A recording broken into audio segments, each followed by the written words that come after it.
नमस्कार, मेरा नाम है मोहम्मद आसिफ और आप देख रहे हैं एज ऑफ यूथ।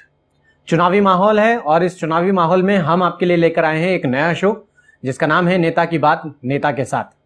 हमारे साथ एसयूसीआई कम्युनिस्ट पार्टी के चांदनी चौक उम्मीदवार मौजूद हैं, मिस ऋतु कौशिक।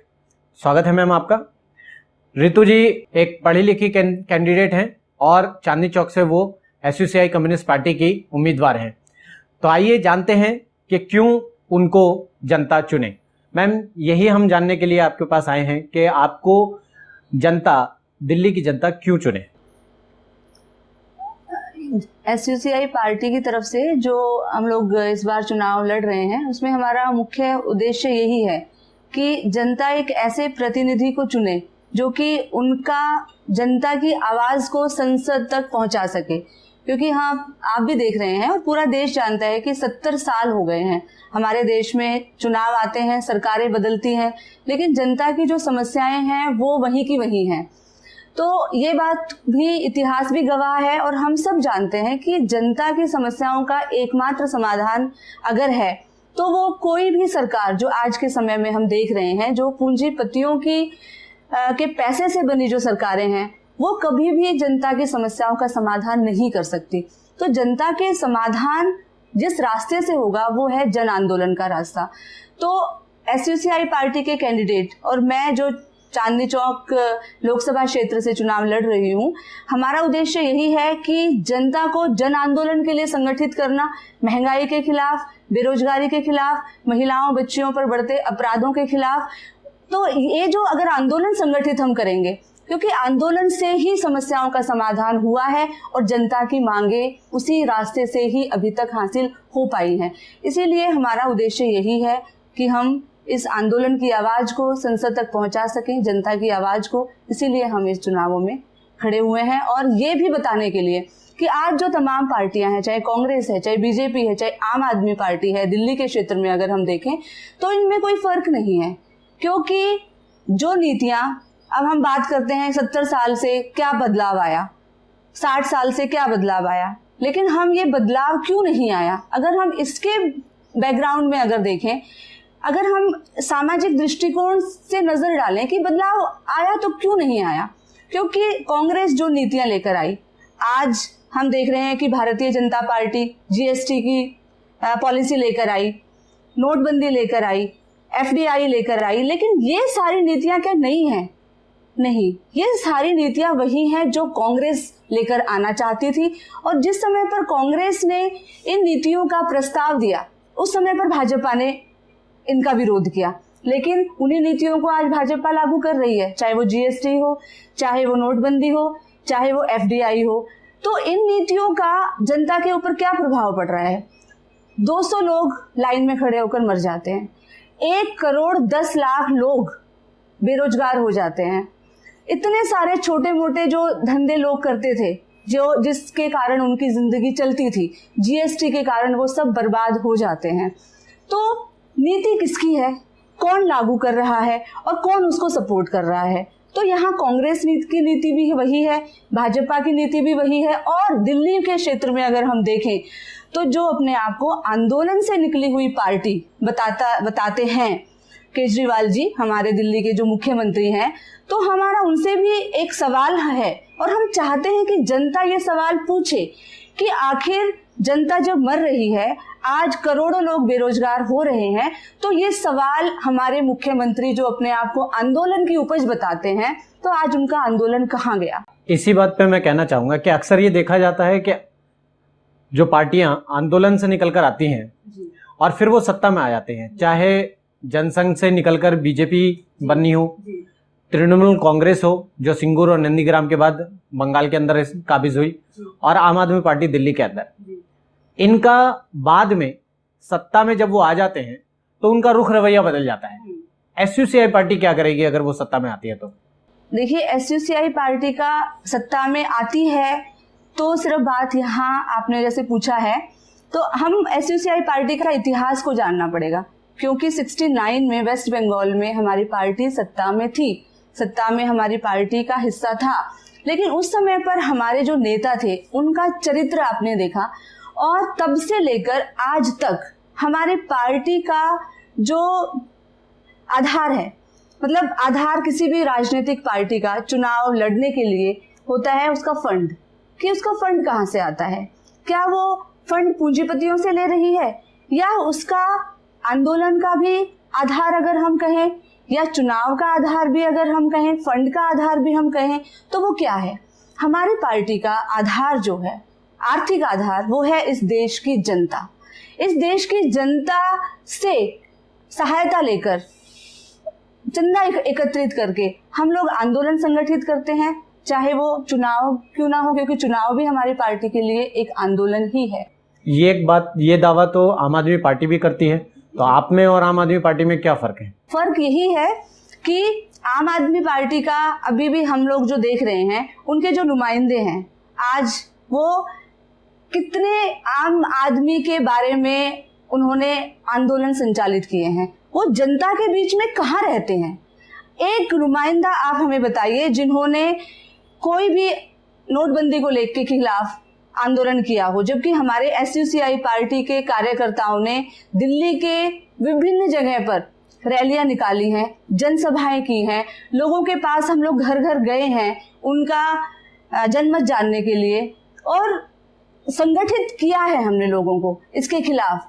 एक प्रचार अभियान चलाया है कि किस तरीके से ये नोटबंदी जो आज काला धन के नाम पर, एक झूठे राष्ट्रवाद के नाम पर, कि हम काला धन लेके आएंगे, आतंकवाद की समस्या को खत्म कर देंगे, तो जनता सवाल पूछे कि कितना काला धन आया है, कितना आतंकवाद खत्म हुआ है। बल्कि अगर हम देखें तो 2014 के बाद से आतंकवादी घटनाएं बढ़ी हैं। हमारे देश के जो जवान जो बॉर्डर पर हमारे देश की रक्षा के लिए तैनात हैं, उनकी मौतों में वृद्धि 2014 के बाद बढ़ी है। ऐसा क्यों? कहाँ है वो आतंकवाद के खिलाफ बोलने वाले हमारे प्रधानमंत्री जी? काला धन के बारे में बोलने वाले, कितना काला धन आया, क्यों काला धन नहीं आया? तो ये सवाल जनता पूछे, हम ये चाहते हैं देश की जनता से। और इन्हीं वायदों के मद्देनजर जो सरकार 2014 में जो वायदे करके आई थी, उन वायदों को कितना पूरा किया है ये जनता याद रखे। कि नमामि गंगा के नाम पर कितना पैसा बहाया गया, वो पैसा किसका है? वो जनता का पैसा है। बुलेट ट्रेन चलाने के नाम पर इन्होंने जो वायदा किया था, वो वायदा कहाँ तक पूरा हुआ? कितना जो रोजगार का वायदा किया था, 2 करोड़ रोजगार हम देंगे, वहीं जैसा मैंने पहले भी बताया कि 1 करोड़ 10 लाख रोजगार खत्म हो चुके हैं। तो इस देश के युवाओं को हमारी पार्टी संगठित कर रही है। और जो भी आप पूरे देश भर में देखिए, 119 आज कैंडिडेट्स हैं एसयूसीआई कम्युनिस्ट पार्टी के, और उन कैंडिडेट्स का इतिहास अगर हम देखें उठाकर, तो वो आंदोलन से निकले हुए हैं। असल में वो जनता के बीच से निकले हुए हैं और आंदोलन को संगठित कर रहे हैं अपने अपने क्षेत्र में, चाहे वो बेरोजगारी के खिलाफ हो, चाहे महंगाई के खिलाफ हो, चाहे महिलाओं बच्चों पर बढ़ते अपराधों के खिलाफ। महिलाओं पर अपराधों के बारे में मैं एक बात करना चाहता हूँ कि दिल्ली देश की राजधानी के अलावा क्राइम कैपिटल के नाम से भी जानी जाती है, अपराध की राजधानी। तो इसके बारे में आपका क्या प्लानिंग है? किस तरीके से इनको अपराधों को कम किया जा सकता है, और क्या कारण है कि महिलाओं पर लगातार अपराध बढ़ते जा रहे हैं? देखिए, इसमें भी जहां तक कारण का सवाल है, वो इस देश की सरकारों की, मैं ये नहीं कह रही हूं कि किसी पर्टिकुलर सरकार की। हाँ, ये बात हम सभी जानते हैं कि पिछले कुछ सालों में इन अपराधों में बहुत ही ज्यादा वृद्धि हुई है। तो ये जो अपराधों में वृद्धि की जो कारण है, वो भी यही है कि सरकारें जो लगातार जन विरोधी नीतियां अपना रही हैं, चाहे वो शराबखोरी की नीति हो, चाहे वो ऑब्सिनिटी थ्रू मास मीडिया के आधार पर ये जो नीति है सरकार की, कि कितने देश भर में एक जबरदस्त मांग उठाई गई कि पोर्नोग्राफी को बंद किया जाए, लेकिन हमारी सरकार ने अपने हाथ खड़े कर दिए कि ये हमारे हाथ में नहीं है। इसी तरीके से शराब का मामला है, पूरे देश भर में पूर्ण शराबबंदी लागू करने की मांग इस देश के छात्रों, नौजवान, विशेष तौर पर हमारी पार्टी के छात्र संगठन, महिला संगठन, नौजवान संगठन, श्रमिक संगठनों के द्वारा ये मांग उठाई जा रही है कि शराबबंदी लागू की जाए। लेकिन सरकार सिर्फ मुनाफे के नाम पर युवाओं के नैतिक रीढ़ को तोड़ रही है, उनकी संस्कृति को खत्म किया जा रहा है, सांस्कृतिक जो मनोबल है, नैतिकता है, उसको खत्म किया जा रहा है। तो ये मेन कारण है महिलाओं पर बढ़ते हुए अपराधों का। क्योंकि आज जिस तरीके का माहौल हम देख रहे हैं पूरे देश भर में, छात्रों के पास शिक्षा नहीं है, युवाओं के पास रोजगार नहीं है, किसान आत्महत्या कर रहे हैं।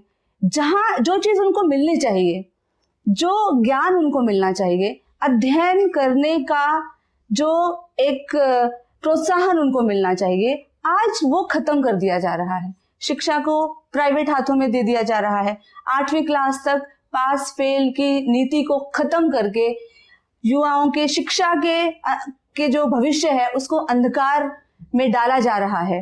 आज दे क्या रही है सरकार? यहाँ जनता को सबसे बड़ा सवाल ये पूछना चाहिए सरकार से कि जो चीजें मिलनी चाहिए, जिसको लेकर हमारे देश के आजादी आंदोलन के शहीदों ने जो नारा उठाया था, हमारे संविधान में जो शिक्षा का अधिकार दिया गया है इस देश के नागरिकों को, हमारे संविधान के अंदर जो धर्मनिरपेक्षता का जो एक अधिकार दिया गया है इस देश की जनता को, वो कहाँ तक दिया गया जा रहा है? तो ये सारी चीजें ना देकर आज दिया क्या जा रहा है? आज उनको दिया जा रहा है एक ऐसी चीज जो कि समाज में सिर्फ नैतिकता अनैतिकता फैलाने और अपसंस्कृति को फैलाने के अलावा कुछ भी नहीं कर रही है। परिणाम स्वरूप महिलाओं को टारगेट बनाया जाता है।